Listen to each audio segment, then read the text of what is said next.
guess that you guys have all popped in, and I am not even in front of the camera, but here I am.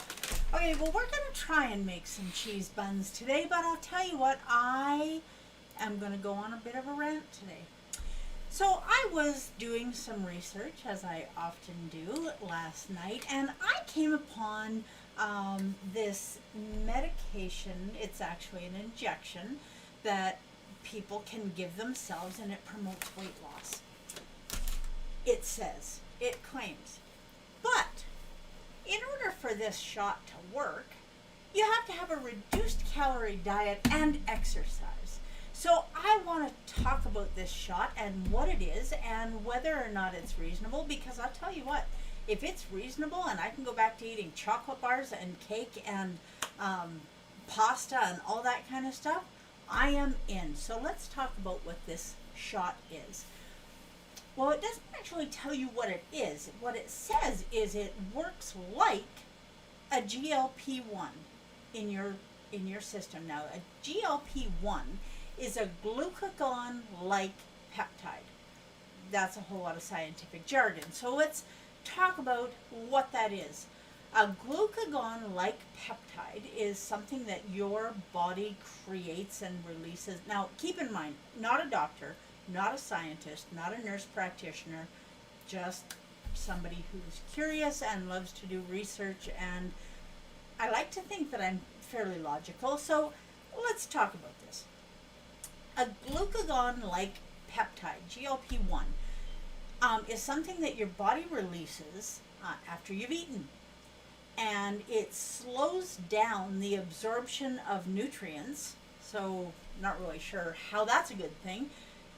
And not only does it slow down the absorption of nutrients, but it also increases insulin. Okay, so we know that insulin, an increase in insulin means it shuts off your body's ability to burn fat. So we're going to take a shot that's going to help us lose weight by reducing our ability to burn fat. So far, it's not making a whole lot of sense to me, but like I said, I'm not a scientist. So maybe I just don't get it because, like I said, I'm not a scientist, I'm not a doctor, but if it's that good for you, and if it's going to promote weight loss, then why is it that you have to do a reduced calorie diet and exercise? Now, exercise, by the way, has been shown in many studies to not promote weight loss. Now, that isn't to say that exercise isn't good for you. It absolutely is. Exercise helps your brain. It helps your muscles. It helps your respiratory system. It helps your vascular system. It helps all kinds of things. It is wonderful for you, and you should get whatever exercise you are capable of doing without hurting yourself. Okay. So that being said, what does exercise do to help with weight loss? If it doesn't burn fat, and it doesn't, they know that, but what it does do is it can trigger your body to release glucagon. Okay, but I just said glucagon-like peptides, GLP-1, causes a reduction in nutrients and an increase of insulin. Well, glucagon is different. That's how come they call it a glucagon-like peptide. So glucagon is essential for gluconeogenesis. And what is gluconeogenesis? It's a huge big word that you don't need to remember, but it happens when you're fasting. So if you're exercising, hopefully you're not exercising and eating at the same time. If you're exercising, your body is producing glucagon so that it can access the stored glycogen in your muscles to give you energy. So, it's going to raise your blood sugar a little bit. Yeah, gluconeogenesis. It is, gluco is sugar, neo is new, and genesis is the creation of. So do you need to eat carbohydrates in order to have your blood sugar level stay? No, you don't. Glucagon is the hormone in your body that can actually create blood sugar out of nothing. It's actually pretty cool. And it's triggered by low blood sugar or by eating a protein-rich meal. If you're a little short on sugar because you didn't eat a whole bunch of carbs, that's okay, because glucagon is going to come in there and take care of that. It's also triggered by adrenaline. So, there you have it. Glucagon sounds like a pretty good deal if you're wanting to lose weight, because if it's responsible for gluconeogenesis, it is burning stored energy. That's what we want. We want to lose weight. Okay, so let's go back to this shot. And you'll notice I very intentionally have not said the name of this shot. And I won't. Okay, this shot is recommended for children, for adults and children, age 12. I'm going to read my news bulletin thing here. For adults and children 12 to 17 that are obese. It's to be used with a reduced calorie diet and exercise. The most common side effects of this particular shots in adults include nausea, diarrhea, constipation, vomiting, injection site reaction, low blood sugar, headache, tiredness, fatigue, dizziness, stomach pains, and a change in stomach enzymes, or a change in lipase enzymes in your blood. Additional common side effects in children are fever and gastroenteritis. May cause serious side effects including increased heart rate, kidney problems, may cause nausea, vomiting, diarrhea, depression or thoughts of suicide, inflammation of the pancreas, gallbladder problems including gallstones, and low blood sugar, especially in adults that are taking medication for type 2 diabetes.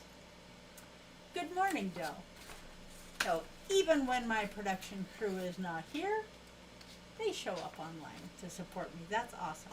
So that is this shot that you have to give yourself, and every time you give yourself a shot, you're risking problems with the injection site. It can cause low blood sugar. And a risk of suicide, thoughts of suicide. I don't know. I'm telling you, this new, wonderful, amazing weight loss drug, not having it. Now, let's talk about keto and the side effects of keto and what it can cause. Side effects of keto may include, and do I have another list of things that keto can be responsible for? The side effects of the ketogenic lifestyle may include weight loss, inflammation reduction, reduced or regulated blood sugar, reduced brain fog, you like that? Brain fog, improved acne, reduction in the risk of cancer, improved heart health, reduced risk of early onset Alzheimer's, reduction of PCOS symptoms, reduced risk of high blood pressure, increase in energy, treatment for carb addiction, reduced anxiety, reduced depression, and may help control irritable bowel syndrome and Crohn's disease, as well as a whole lot of other things. Now, can I turn my volume up? Let me see if I can. Okay, we'll just maybe move this over here a little bit and see, does that help? I'm hoping that that's helping. Okay. Maybe we'll just do this a little bit.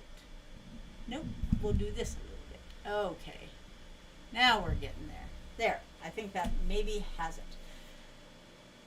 There is always going to be some kind of something that the experts come out with that say, you don't have to do the hard work, you just have to take this pill or take this shot or buy this thing. There is a risk every time you buy the thing. What kind of a risk are you willing to take? It's a personal choice. Now, if what I just told you sounds like a risk that you want to take, then you can do your research and you can find weight loss shots and you can decide which one is for you. But I will tell you that in my world, I do take a shot twice a week. I take a B12 shot because my body does not absorb B12. I don't need to take another one. I do not want to be taking insulin shots or weight loss shots or any other kind of shots if I don't absolutely need it. If there is a way that I can do it by changing how I eat to make sure that my triglycerides are normal, changing how I eat to make sure that my blood sugar is normal, my blood pressure is normal, my heart function is normal, changing the way I eat so that my energy is increased, changing the way that I eat so that I sleep better at night and I function better during the day and I think better when I'm trying to think.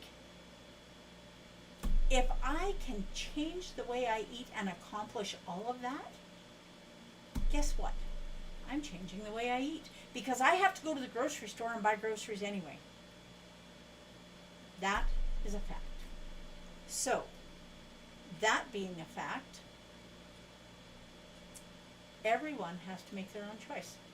Everyone has to decide whether or not they want to do the work to be healthy or whether they want someone else to do the work while you let someone else do the work, you accept the risk.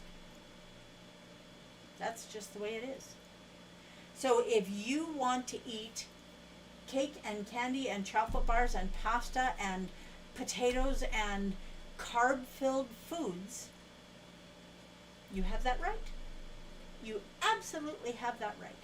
But you know the thing that really blew me away about this is that they are recommending this shot for children as young as 12 years old. We have an epidemic of obesity in children that are as young as 12 years old and much younger than that, but it's not recommended for children that are younger than that. You know what is recommended for children younger than that? The ketogenic way of eating. Because if you do it right, they are going to be getting, and you know what, I'm going to back up a minute. Not necessarily the ketogenic way of eating, but a low-carb way of eating. You need to let your body operate at an optimal level, which means there's always going to be insulin. It is an important thing. You're never not going to have insulin, but you need to have an appropriate amount. You're never not going to have blood sugar. If you didn't have blood sugar, you would die, but you need to have an appropriate amount. You need to give your body the nutrients that it needs so that it can operate optimally and let you live a healthy life. And you need to do it for your children too. And if you have a child that is obese, do they need lots of fresh fruit? No, they don't need a lot of fresh fruit. Fructose is one of the worst things that you can put in your body. Now, the other thing that I want to talk to you about is something that in some ways it's good, in some ways not really so much. I was talking to someone the other day who had been to see, now it used to be in Canada, if you were a dietitian or a nutritionist and you recommended low carb, you could lose your license. Now things have changed a little bit and they're starting to get on the bandwagon a wee bit. But you need to do your research, because I just had a conversation and was told about recommendations that a keto nutritionist or dietitian, whatever the official title was, had recommended. And the one specific product that was recommended, when I went through the ingredients in that product, there was one ingredient that was keto friendly. One. And even that is kind of iffy because that one ingredient was egg white powder. Okay, I'll take that. It's egg white powder. It is absolutely mind-boggling to me how many products are on the market that say they are low carb. The fact that it's low carb does not mean it's a healthy thing for you to eat. The fact that it's low carb does not mean it's low enough carb. You say low carb and then you look at the ingredients and it has wheat and wheat gluten and all of these things, canola oil and soybean oil and things that are at the top of the do not eat when you're on keto list. Do you want a reduction in inflammation in your body? Eating canola oil and soybeans is not going to do it. Do you want the pain in your back to go away? Eating potatoes and vital wheat gluten, not going to do it. And it is not your fault that people make bad recommendations, but it is your responsibility to make sure that what you are putting in your body is good for you. So, when someone gives you a bad recommendation, should you just go with it because they have some initials behind their name? No, you absolutely should not. Use your head. Do your research.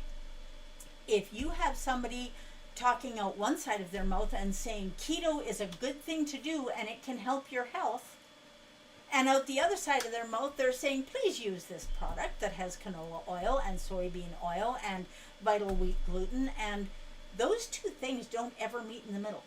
They just don't. They are always going to go opposite directions. So, if keto is good, and keto will reverse or reduce whatever health conditions you have going on, do keto. But do your research. And that's why I tell you, well, maybe not every time we get together, but often I tell you when I give advice, I don't want you just to take that to the bank and believe that every single thing that I say is the keto gospel. I would love to tell you that I never make a mistake and I know everything, but neither one of those things is true. And what I am doing for me, for my health, what is working for me, that's something that is my responsibility. But if you want it to work for you, it is your responsibility. So talk to your doctor, talk to your nutritionist, talk to your dietitian. But when you have somebody say you cannot do keto because you're a type 2 diabetic, that is absolutely 100% not true. If you are a type 2 diabetic, that is the biggest reason in the world for you to do keto. You can't do keto because you're a heart patient. Yeah, sorry. Also absolutely not true. You can't do keto because you have high blood pressure. But what you do need to do is stay on this medication for the rest of your life, for your heart condition, for your blood pressure, for your type 2 diabetes, for your insert health problem here. Now, it may be true. I don't know. I don't know your medical history. And again, I say I'm not a doctor. But what I am is curious. And what I am is determined that I want to be healthy. And what I am is frustrated beyond all belief that we have people that are willing to knowingly, or at least I would assume knowingly, give bad advice. You cannot tell someone, in my opinion, that keto is going to help your health, and so go forth and eat wheat. That's not a thing. It is not a thing. So, I have taken almost all of the time that we have together today doing this rant. But honestly, saying to someone that what we have is an injection that works like a GLP-1 in your body, which says to me it's going to increase your insulin, which is going to slow down or stop your body's ability to burn fat. And GLP-1s are specifically designed to reduce nutrient absorption. Why on earth would you want to do that? And at the same time, you need to reduce your calories. I don't do calories. But you do you. If you want to take a shot and give up bacon and give up cheese and give up wonderful fatty cuts of meat and have a reduced calorie diet and work twice as hard, so you're going to take something that works like a GLP-1, which is going to increase your insulin, which may lower your blood sugar, which they said in the side effects it can cause low blood sugar. And then you need to exercise. Exercise causes the release of glucagon. Glucagon is what you need to actually burn fat. So here's an idea. How about we reduce the carbs, forget taking the GLP-1 like shot, and just Do intermittent fasting and eat a low carb meal when you're eating. How about we do things that encourages your body to heal itself? Okay, that is my rant for the day. Now, if you are hearing this, whether it's live or after the fact, please leave me a comment. And you are absolutely entitled to your opinion, and I respect your opinion. The only time I don't respect someone's opinion is when they tell me that what I am doing for me is wrong and I don't have the right to do it. So you do you the way you do it, but make sure that you do your research and make sure that you know the side effects of what you're going to do. Can keto cause constipation? Sure it can. Can you end up the first little while that you're doing keto with something called the keto flu? Yep, that's absolutely a thing. My clients very rarely had any symptoms like that because I know how to help them avoid it. And you can avoid it too if you do your research. Can it cause kidney stones? Not really. It's kind of a rumor. Liver failure. Oh yeah, keto causes liver failure. Yeah, no, it doesn't. Actually, it will reverse fatty liver disease. That was something that I didn't have in the list of side effects, but here we are. So think about what kind of health challenges you have and think about what you're willing to do to reduce or reverse those health challenges. And whatever it is, whether it's taking a pill or changing the way that you eat, you have to do it your way.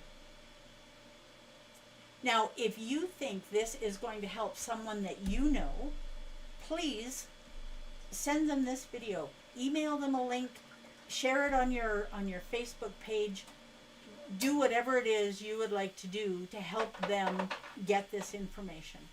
Because in my world, the only medication that I take every day, and I do take a pharmaceutical medication every day for my ADHD. And if you've been around me for any length of time, you know that I am very open about the fact that I have ADHD, and the medication that I take helps with that.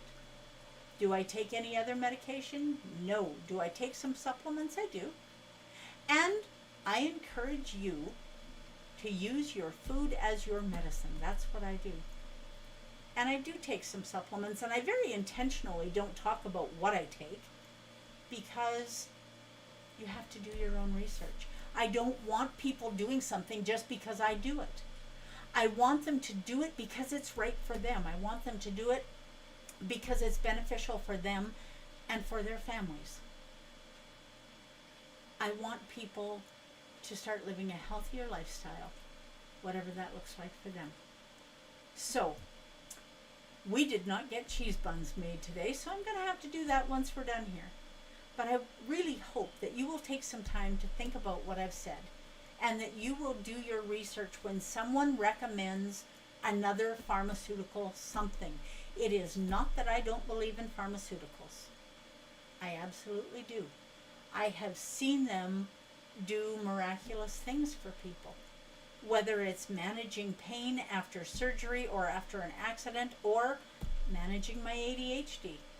They don't always work the way they say they're going to, but nothing does. People are individuals. Do your research. You have a right. And if you go to your doctor and say, I don't want to do this, this, and this, but I do want to do keto, and your doctor rolls their eyes, you have the right to vote that doctor off your keto island. And I know it can be done. I did it. Your health, your prerogative. You don't need a health boss. You need a health team. So build a health team around you that is going to support you and what you're doing for your health, whatever that looks like. And if it's keto, make sure it's people who know and understand the benefits of keto, period. Okay. We are at the bottom of the hour, and I am probably going to continue to rant to myself for a little bit. But I just wanted to share that with you. And I will be here on Friday at 4 p.m.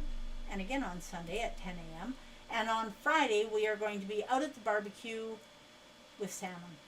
So join me on Friday. I'm looking forward to it. I'm going to try not to rant and rave on Saturday, or on Friday, I mean. So join me here 3 times a week, Sunday and Wednesday at 10 a.m. Mountain, Friday at 4 p.m. Mountain. Do your very best to live your best version of this shining life. Don't let someone else tell you what that looks like. Do your research and make your decision. You have that right. I hope you have an amazing rest of the week, and I will see you Friday afternoon at 4 p.m. Let me know what you think about what I've had to say. We'll talk to you soon.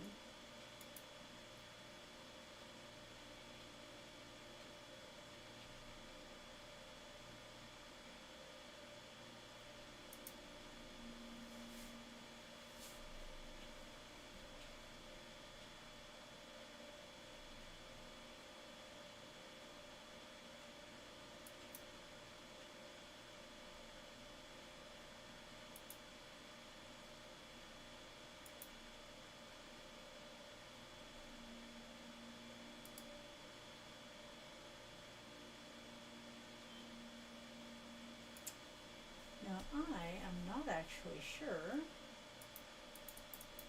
why we are still streaming. Is there something else that I'm supposed to talk about that I have not talked about? I didn't think so.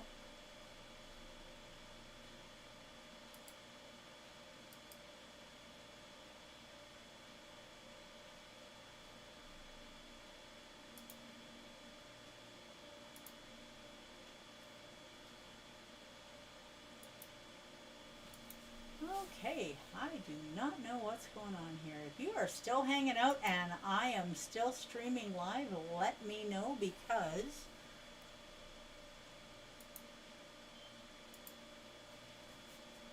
we got weirdness happening here. Geez, maybe we're supposed to spend the whole day together.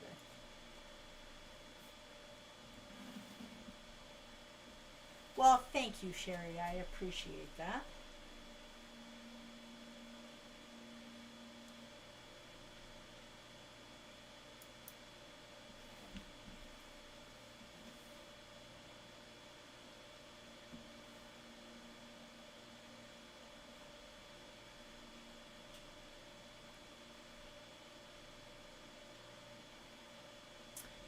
Maybe I was supposed to make cheese buns as well.